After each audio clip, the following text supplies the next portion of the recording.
सब प्रचार के आश्रय है। सपनों को बेचकर विकास विकास चिल्लाना है। फोटो क्लिक हो जाए, पोस्टर छप जाए, वीडियो में चेहरा खिल जाए, बस यही सरकार का काम है। इसके सहारे चुनाव में स्टंट दिखा दिखा कर विकास चालीसा पढ़ना है।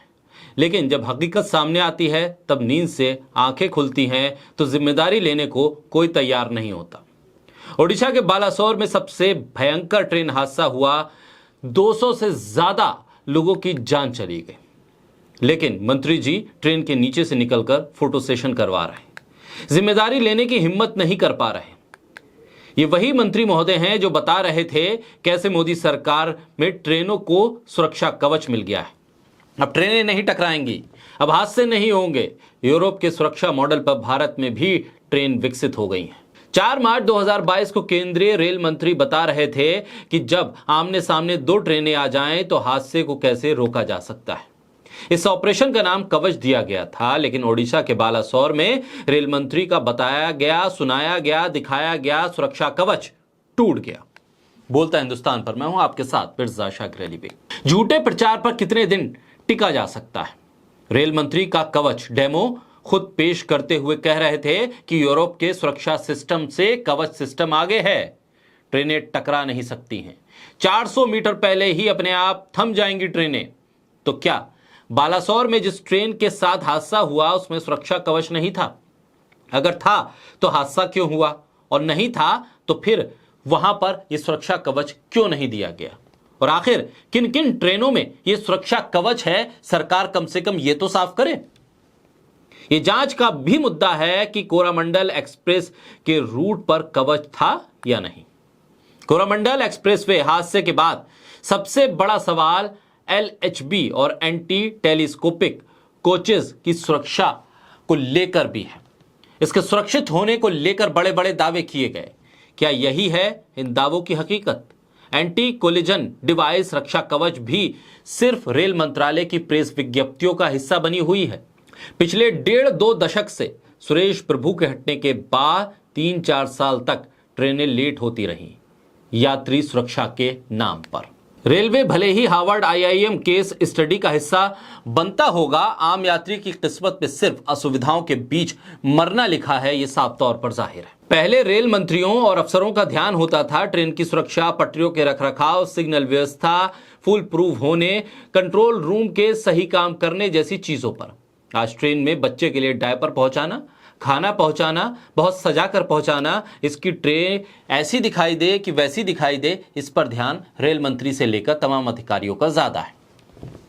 कोई टीवी, कोई अखबार ये नहीं बताएगा कि पिछले 9 सालों में रेलवे की प्राथमिकताओं में किस कदर बदलाव आ गया है। झूठा प्रचार हावी हुआ है। राजधानी शताब्दी जैसी फास्ट ट्रेन कब से चल रही हैं, मगर आज वंदे एक्सप्रेस को इस तरह से प्रचारित किया जा रहा है कि जैसे इससे पहले भारत में सिर्फ पैसेंजर ट्रेनें ही चलती थी। पहले एक मालगाड़ी का डिब्बा भी पटरी से उतर जाता था तो मीडिया प्रधानमंत्री ही नहीं, गांधी परिवार के लोगों का भी इस्तीफा मांगने लगता था, रेल मंत्री से भी जवाब मांगने लगता था। आज वो एक्सीडेंट का बचाव कर रहा है। गंभीर अपराध के कारणों को बताना अपराध को जस्टिफाई करने जैसा होता है। अगर टीवी और अखबार चाहें तो बता सकते हैं कि पहले रेल बजट अलग से आया करता था, इससे रेल मंत्री, रेल बोर्ड, रेलवे के अधिकारी ज्यादा जिम्मेदार हुआ करते थे। पुरानी बात नहीं है। करीब 4 दिन पहले ही द हिंदू अखबार ने एक खबर को छापा। रिपोर्ट में बताया कि रेलवे में कर्मचारियों की कमी के कारण कई लोको पायलट लगातार 12-12 घंटे से ज्यादा काम कर रहे हैं। इसमें से कई अक्सर बिना छुट्टी या आराम के भी काम कर रहे हैं। ऐसे में रेलवे का बजट खत्म कर दिया गया।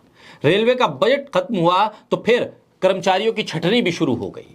कर्मचारियों पे छटनी के बाद दबाव बढ़ने लगा। ऐसे में कर्मचारी मानसिक तौर पर भी परेशान हुए।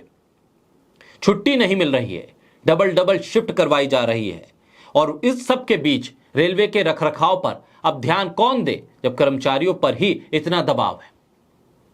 इन तमाम चीजों के इतर रेलवे का ध्यान अब पोस्टरबाजी पर है, वीडियोग्राफी पर है।